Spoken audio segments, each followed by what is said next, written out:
So why is the buy box so important when you're drop shipping on Amazon? We're going to talk about it, so hopefully you guys understand and can go forward, make yourselves a whole lot of money. All right, let's go. So what's up, guys? This is 𝗏𝗏𝗥𝗘𝗦, and you have reached the 𝗏𝗏𝗥𝗃s Ecom channel. If you want to learn how to make money online or offline, then you need to be right here. I'm a 7-figure Amazon seller. I'm also an honorably discharged Air Force veteran. Graduated from Penn State and started a career as a software engineer and leveraged that to build my businesses. If you guys have any questions on how to make money, you're going to find all your answers right here, so stay tuned. All right, guys, welcome back to the channel, Roughnecks. Good to see you guys. We're going to be talking about the buy box, all right? And a lot of people don't even know what that is, but we're going to break it down and why it's important to you guys who are going to be drop shipping on Amazon, okay? So when it comes to the buy box, if you're shopping on Amazon, that's that little thing over here, like when you click it says buy it now.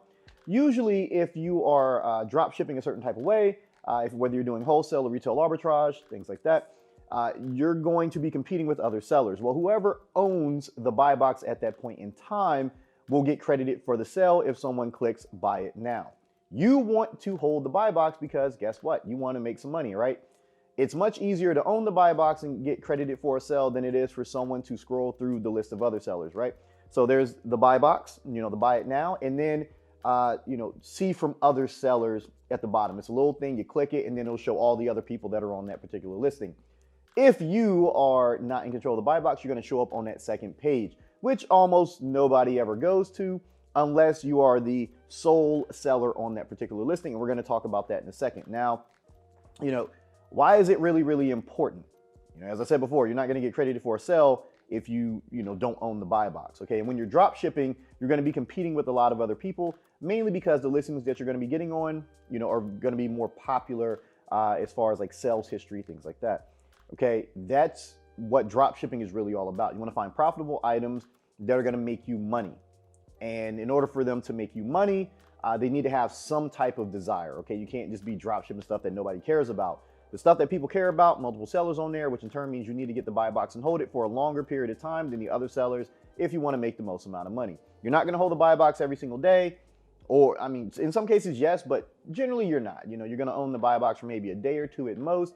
Then you're going to rotate out and then go about your business. And, as long as you got other items listed, you can get the buy box for those. You're probably going to get the buy box anywhere between, or at least for all your listings when you're drop shipping, maybe 1 to 7% of the time. For all your listings.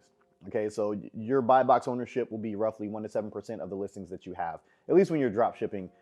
Now, if you're doing FBA, like a private label FBA, then more than likely, unless someone jacks your listing, you're going to be 100% of the time in the buy box. And let's go ahead and break down the private label drop shipping part, which you guys know is something that I pioneered.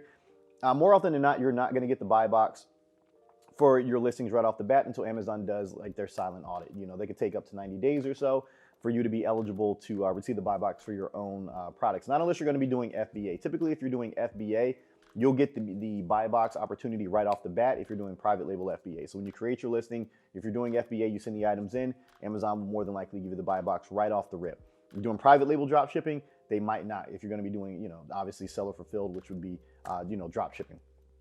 They're probably not going to give it to you right off the bat with a new account. Now, if your account is old enough, then yes, but with private label drop shipping, it doesn't necessarily matter because you're typically going to be the only person on that listing, right? Now, it's a pain in the ass to have, your people see from other sellers, even if you're the only seller. But considering there's no competition, it's best for that to happen. If someone's looking for something very specific and you are the person that's selling that, guess what? There's really no other option, or at least no other option at the price point that they're willing to pay if you're competitive enough against the market. There you go. You got to sell. Done and done. But how do you, maintain the buy box? How do you get the buy box? And there's a combination of a lot of things. Price is generally going to be the most important thing, but more often than not, selling history and everything else is going to come into play. But price is definitely a big, big thing. Okay. Price is very, very important with Amazon. You don't necessarily have to have the lowest price. You just have to have a competitive price. Sometimes if you have the lowest price, you'll get the buy box, but not always the case. Case in point, if you're a brand new seller, okay, brand new sellers will typically not get the buy box even if they have the lowest price because they don't have competitive sales history.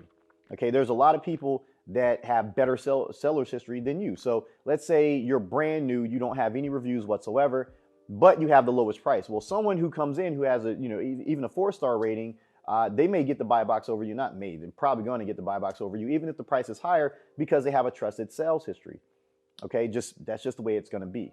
All right, it's not always fun, but that's kind of how it works. So when I'm talking to my clients, my automation clients, I'm trying to explain the process to them, and it's frustrating for them, but that's just how it goes. You're not going to get the buy box, all the time as a new account. Also the history of that particular ASIN. Okay, if there's someone who's been selling that particular ASIN for a while, they're more than likely going to be getting the buy box over everyone else, even if the price is lower, or their price is, astronomical compared to the competition. That's just because Amazon, has a history of them doing very well for that particular ASIN or that particular listing. ASIN, we'll just say it's a listing. All right, that's the listing, right? That particular listing.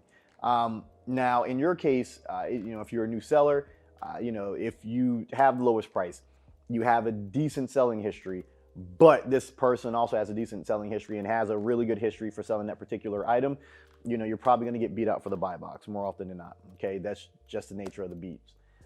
You also need to look at your metrics behind the scenes. Even if you have a good selling history, if your metrics are taking a poop, that might be a problem as well. So, if your valid tracking rate drops, Amazon has been a stickler right now. I mean, it's the beginning of the year. Amazon routinely goes through and, try to cold listings and stuff, and they're checking metrics, because COVID happened and they really did just let things go and all that. Now they're trying to, right the ship, so to speak. They do it every year. It's stupid. But at any rate, they're hitting people for valid tracking rate. They're hitting people for things like, order defect rate, if you get bad reviews or, you're getting too many returns, cancellations, things of that nature. So they're keeping an eye on things, maybe suspected IP violations or actual IP violations.